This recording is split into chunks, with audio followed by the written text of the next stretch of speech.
Here's a story that came to mind. Um, I had gone to the recording workshop. It was a recording school in 1980, and I met the guy from Ireland, Brian O'Reilly, and he older gentleman with his wife. We became friends, and when he went back to Ireland, I just kept in touch with him. So in 1985, I bought an airplane ticket, flew over to his studio. It was called Studio Fiona. And Brian I didn't know this, but he was part of a very popular band called The Loudest Whisper. And I spent about a week over at his place and in his studio.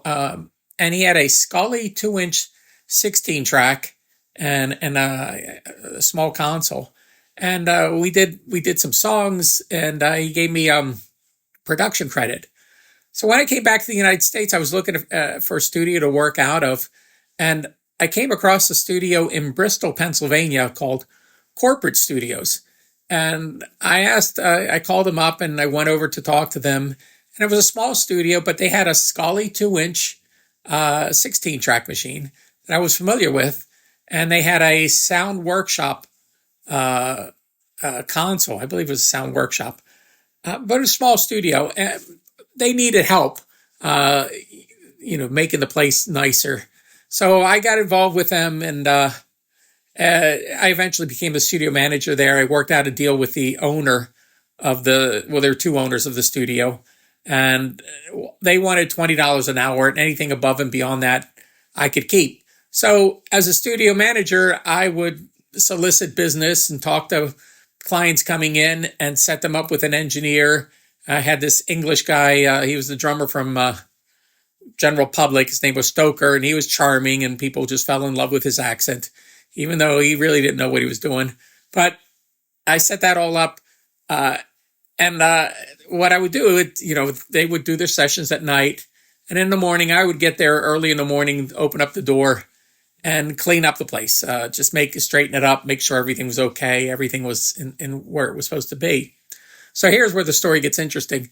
Well, the one day I opened up the door, and when you would open up the door to go in the studio, it was pitch black.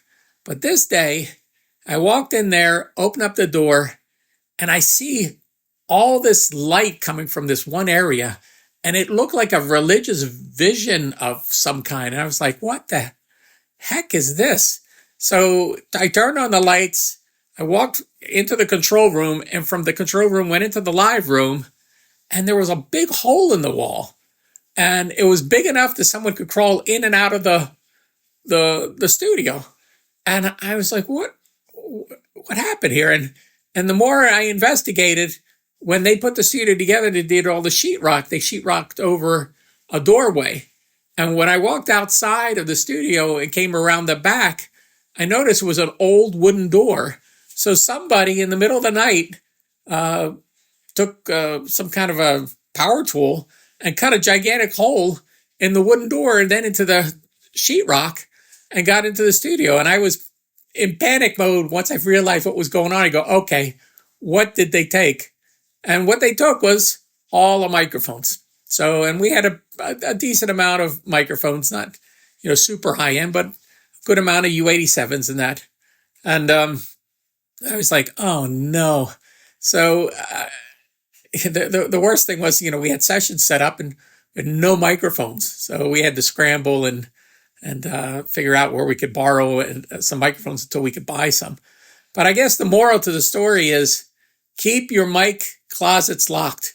Even if you think the place is secured, always put the microphones in your mic closet and lock up that mic closet. I always did that every studio I worked in after that. Everything would go either in some kind of mic closet or mic room, but I would always keep that room locked because that's where a lot of your money is. And that is also, I was very, I would always check at the end of the sessions to make sure all the microphones went back because it's so easy for a microphone to get slipped into somebody's guitar case and leave. And they're a lot of money, those things to replace. So that's my story. So it was a interesting thing that happened there.